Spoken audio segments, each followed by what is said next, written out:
အားလုံးပဲမင်္ဂလာပါဗျကျွန်တော်အခုရောင်းချပေးမဲ့အလုံးလေးတွေကတော့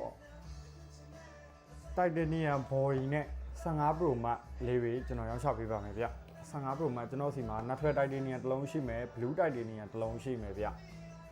Blue Titanium လေးနဲ့အရင်မိတ်ဆက်ပေးမယ်ဗျစတင်တစ်ချက်ပြပေးမယ်နော်15 Pro Max ဆက်ပြီးဝီဂျင်မှာစင်ကာပူလုံးလေးပါဗျ256 GB ပါဘာမှစင်မတော့မပါဘူးဗျဘက်ထရီလေးတော့စားပြီးဖြစ်နေမယ်ဘက်ထရီလေးက86ကျန်အောင်မယ်တုံးလို့ရပါသေးရဲ့ဗျ original ဘူးပစ္စည်းအစုံပါရယ်เนาะဒီကောင်လေးက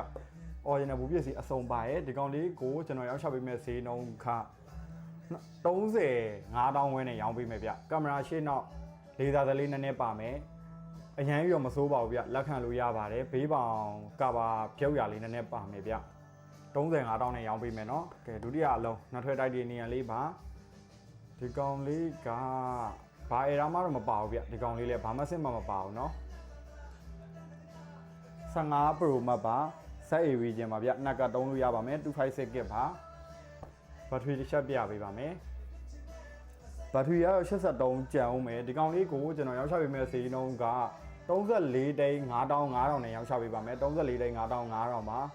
ဒီကောင်လေးကတော့ဘက်ကလက်လေးတော့လဲထားမယ်ဗျအရန်ကြီးတော့မတိတာဘူးတုံးလို့အဆင်ပြေပါဗျ34သိန်း5500ပါဗျလိုအပ်တယ်ဆိုရင်ဖုန်းဆက်မှာယူလို့ရပါတယ်အမကန်တစ်လပေးထားပါတယ်ဗျကျွန်တော်ဘက်ကနေအတွင်းကြိုးကောင်းအပဲ့ရည်လက်ဆောင်ထည့်ပေးပါမယ်အားလုံးပဲအထူးကျေးဇူးပါဗျ